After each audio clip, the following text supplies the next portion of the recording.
Welcome back to our 9-minute series. We're now on to episode 3, which is all about Runaway Scope. So grab yourself a cup of coffee and enjoy this episode.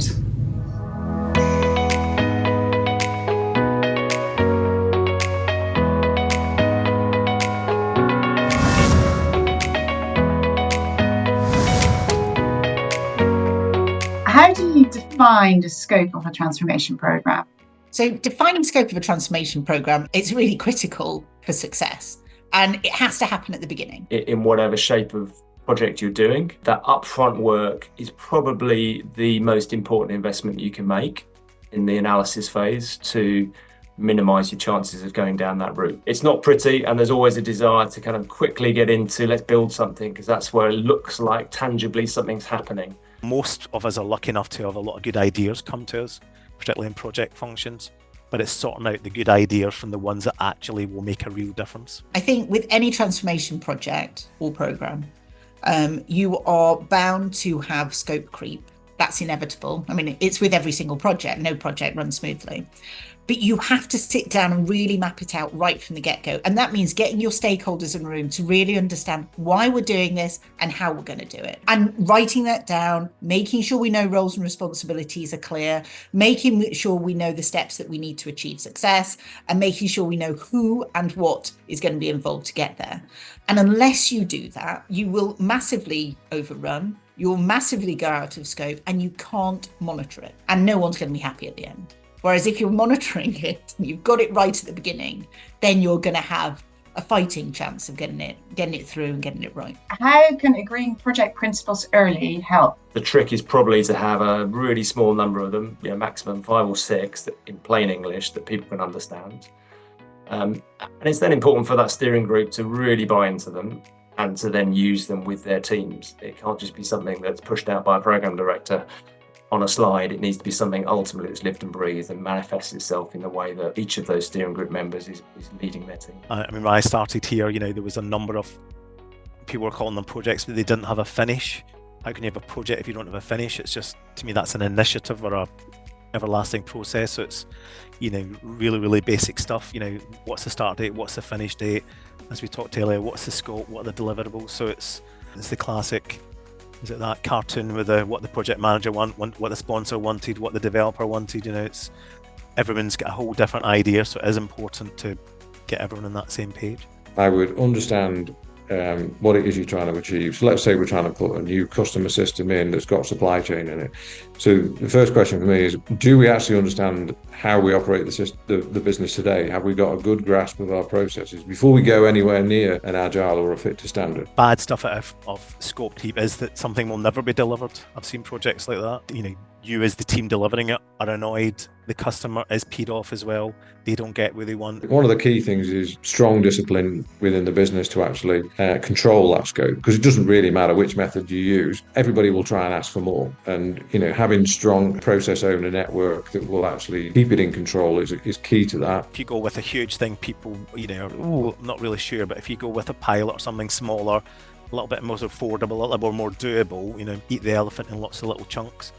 I think it's a win for everyone. How can you keep scope creep at bay? The most sort of obvious way is to make sure that every change to scope goes to the steering group and is signed off and backed at that steering group, because if that group is bought into those principles, then it needs to set a high bar for what changes need to come into that program. It comes down to experience. The types of programs we're talking about, experience is really, really important of having navigated these types of challenges, because there is no one answer. The appetite in the organisation to hold discipline, not every organisation wants to. Some organisations deliberately don't. I had a discussion the other day with someone on, we're calling it a project. It's a lot of good ideas, but my message was, look, that needs to be, it's very worthy, but that needs to be cut down into sort of, why do you concentrate on one particular process or facet rather than, try to do everything at once. Some of the projects I've been involved in the past, you couldn't have gone into it with discipline because it wasn't defined. It was deliberately not defined. It was new, which is okay. The question is, how are you going to control it?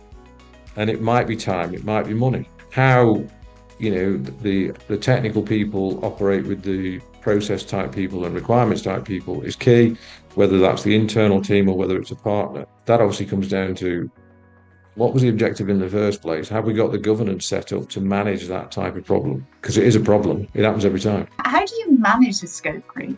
So a big part of managing scope creep is getting the right people to manage it. So depending on the project at TLT, we will either use project managers from our PMO or legal project managers from our future law team. So both of those cohorts of people have fantastic skills, very similar skills, and sometimes there is a little bit of crossing over in terms of who's doing what depending on capacity. But it's about getting those people in who can really focus on what the scope is, where we're going, how we're going to do it, and who we need, because they will monitor it. Always a difficult one, I think. Good change management, an obvious one, but really helps, having really positive and strong change management, sometimes linked to financials.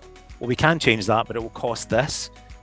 I like to put a price on things. Internal resource is not free, so anything you ask for is going to take more time and maybe push out the project, maybe make it, more vulnerable. At the beginning of a project, I think it's really key to try and nail that down. When you get into it, there's always a greater understanding of, so that's what we really do in our business today. And let's just pull the fit to standard thread. And the standard doesn't do that. Therefore, I want it to do that. That comes down to strength of character and discipline to hold to your objectives that you set out in the first place, i.e. we're going to fit to standard. And I've seen examples where that's been rigorous, and inevitably there'll be a few variations and it's worked really well. And I've seen others where, there's more latitude given, and then inevitably there's more scope, and then it takes longer. And then there's a debate of, why is it taking longer? Well, because there was more scope. So why is it costing more money? Because it's taking longer because there's more scope. Sometimes that's okay, as long as everybody's lined up that that's what you're getting involved in. Can you tell me a bit more about if you have a change control process and how that works? Change control processes are pivotal for making change a success. But it's been a little bit of trial and error, I'd say, for us as an organisation, because I think at first you have this incredible enthusiasm to get change done. And so you just crack on. You think, right, I've got my scope, I've got my project manager, let's just go. And then you get to a point where you need to, where there is a change, the scope has changed, you need to sort of to make a decision on that. And time again, because we work in an organisation where you have partners who own the business and they're the key stakeholders, people will just go, if it's their suggestion, it's just agreed to. So what we've had to do is put in place real clear governance. We have project boards who are the ones who get to choose whether that change is going to be made to the programme, and they then monitor it. So it's less about whether the owner of the business wants to make a change and whether it's right for that actual programme or project that you're running.